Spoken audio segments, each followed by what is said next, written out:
शिव जी को आप लोग मानते हैं और उनकी बड़ी पूजा अर्चा होती है, लेकिन शिव जी के गुणधर्म आप जानते नहीं, इसीलिए बहुत बार आपसे गलती हो जाती।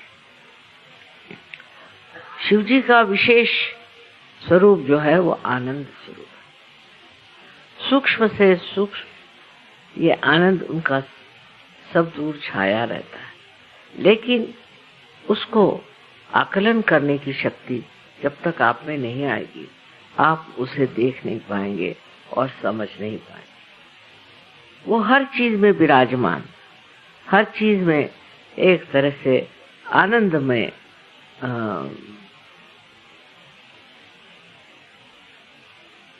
कहना चाहिए कि एक आनंद में सृष्टि तैयार करते, और उस सृष्टि में विचरण करते हुए आप देखते हैं कि आप भी कुछ और ही हो गए। दूसरे लोगों को जिस चीजों में आनंद आता है, बहुत से लोगों को अपने को नष्ट करने में ही आनंद आता है। उसको तरह तरह से गलत रास्ते पे ले जाकर लोग सोचते हैं कि अगर हम आत्मा के विरोध चलें तो हमें बड़ा सुख मिलेगा। लेकिन आत्मा जो स्वयं साक्षात शिव जी है,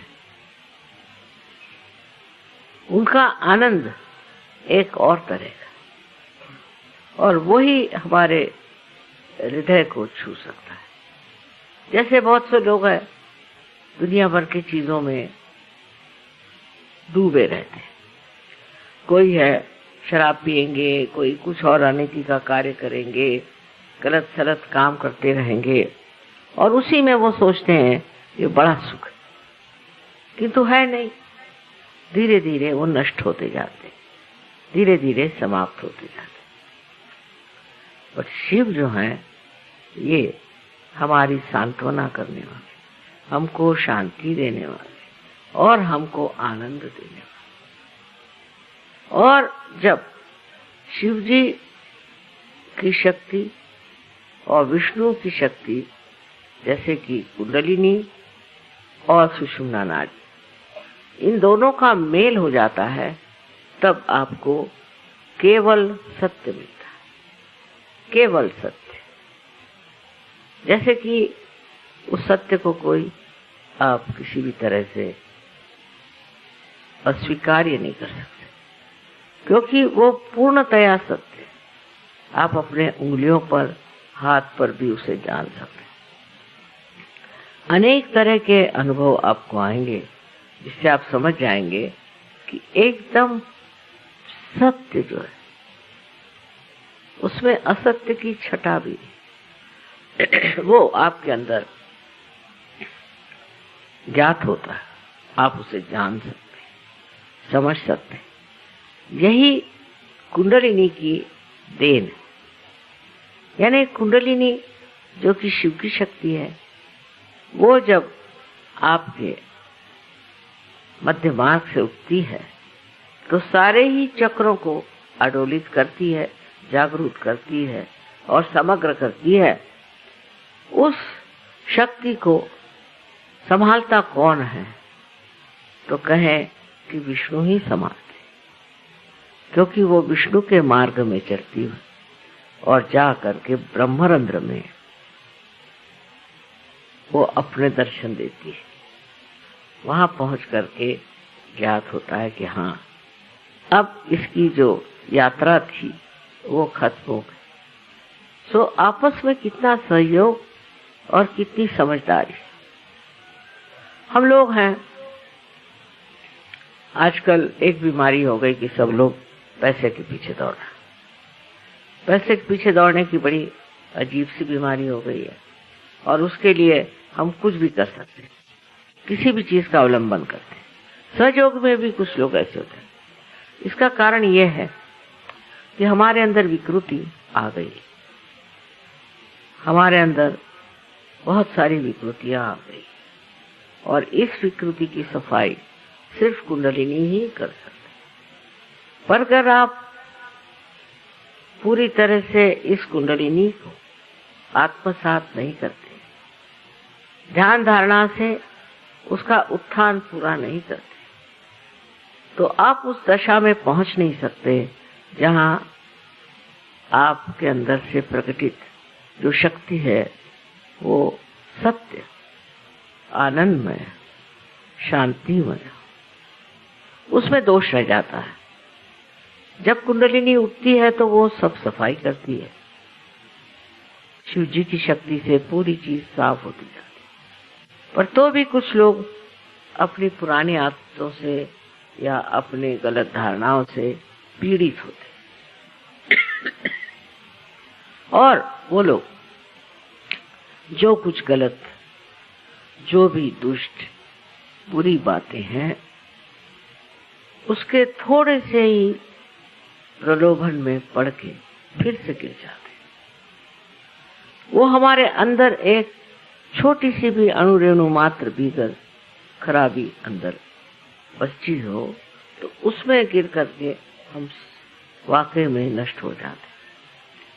जो पूजा में आए और ध्यान करें, उन लोगों में हमेशा प्रगति होती है।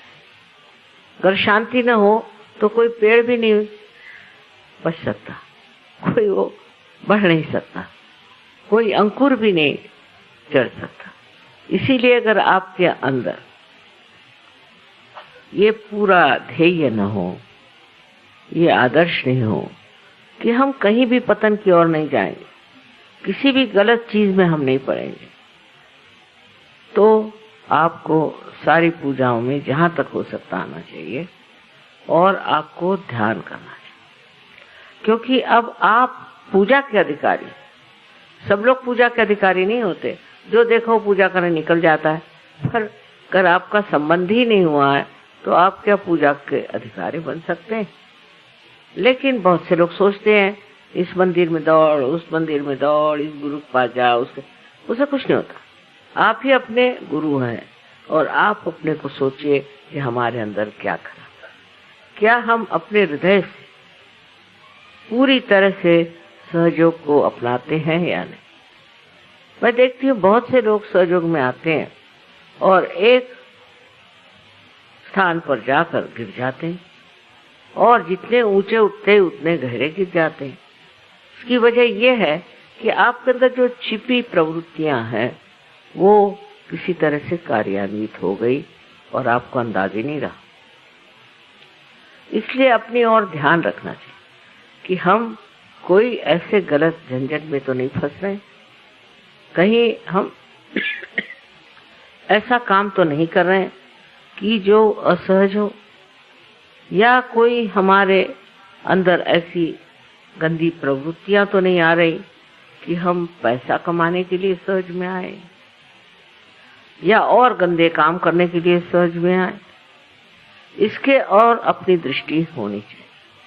सबसे अच्छा है कि सहज के जो कार्यक्रम है और सहज में जिस तरह भी होता है, ध्यान धारणा आदि करके, और आप अपने को पक्का एक व्यक्तित्व बनाएं। आपके अंदर वो एक विशेष रूप का, जिसको कहते हैं कि एक व्यष्टि होती है और एक समष्टि होती है। व्यष्टि बनाए आप तो आप समष्टि में भी एक हो जाए। जो समष्टि में नहीं आते वो व्यष्टि में ठीक नहीं हो सकते, ये मैंने देखा है। जो समष्टि में आते हैं वही ऊंचे उठे। थोड़े दिन के लिए हो सकता है आपको कुछ फायदा हो जाए, कुछ पैसे मिल जाए, कहीं इनाम हो जाए, कुछ हो जाए।